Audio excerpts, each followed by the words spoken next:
How do? How do you stop thinking about something? How do you let things go? You know, there's that, if you've got kids, you'll know that movie Frozen, let it go. Just let it go. You know, so annoying when someone says, just let it go.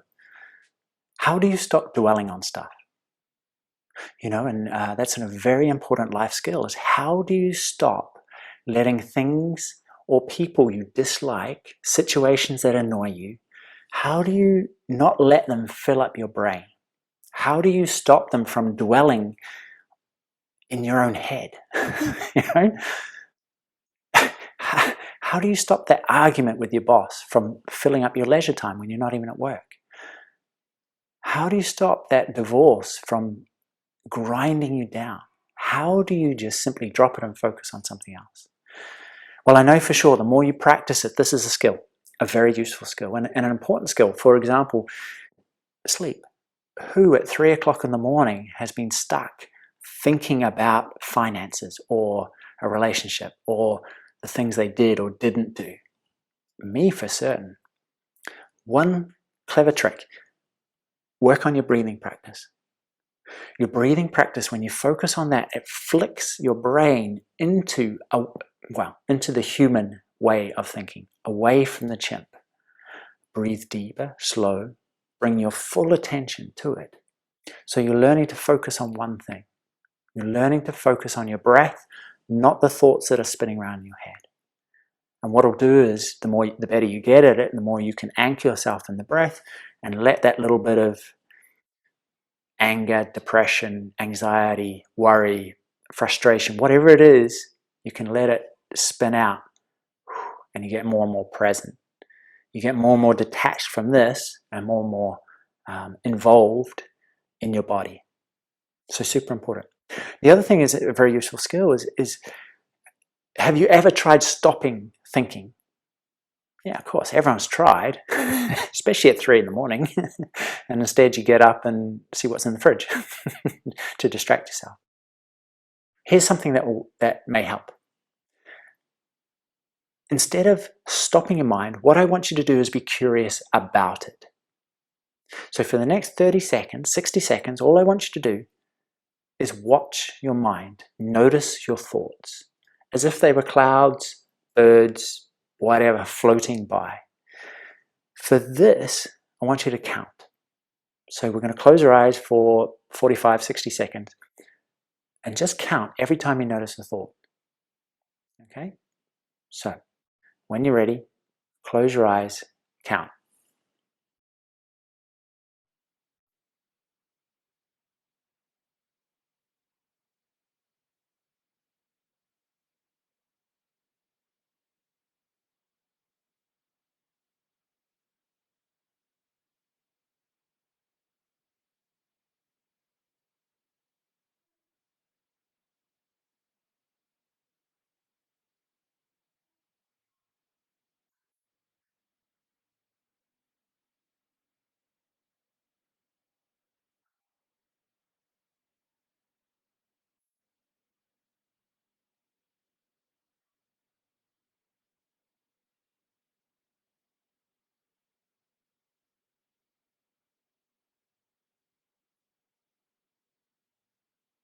Good. And when you're ready, slowly open your eyes.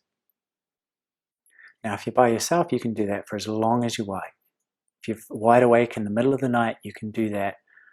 Just sit back and almost like the old advice of counting sheep jumping over a fence, you're just curious, interested, fascinated in the content of your own head.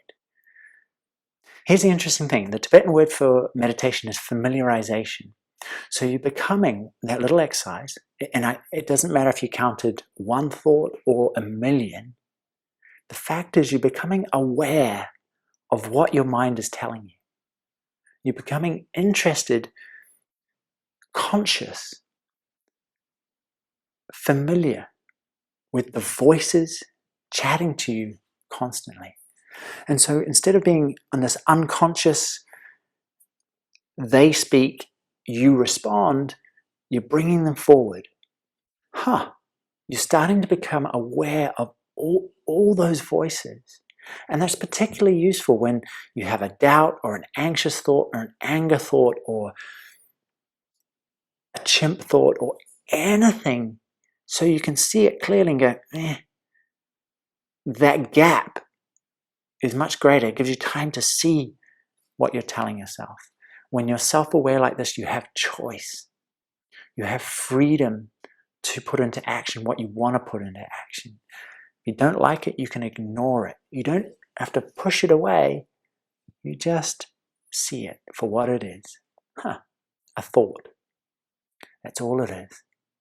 So witnessing, being aware is so important because you're not fighting your mind.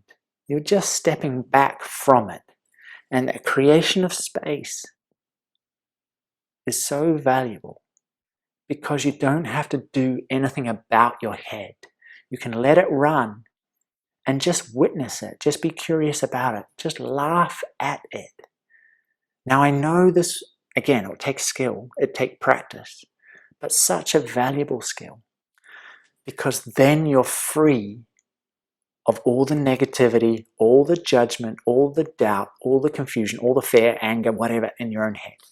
It becomes like the weather outside. Of course you have a preference. Happy day, sunny day. Snow, wind, sleet, miserable day. Windy day, gusty, blusterous, angry, frustrated day. Do you know it? You're aware of it, but you don't bite. You become the master of your mind rather than your head and its thoughts running you. Such a powerful practice. Now the key is to relax and not try and change your thoughts, but just to sit back and see them. It doesn't matter if you see all of them, it's just sitting back and in spaciousness and awareness and, what a madman, what a mad woman that is yelling at me right now. I'm glad I'm not him. I'm glad I'm not her. Yeah? You cannot stop your mind, but you can separate yourself from it. Very, very useful. As I said, for letting go. Just letting it run, letting the weather blow out.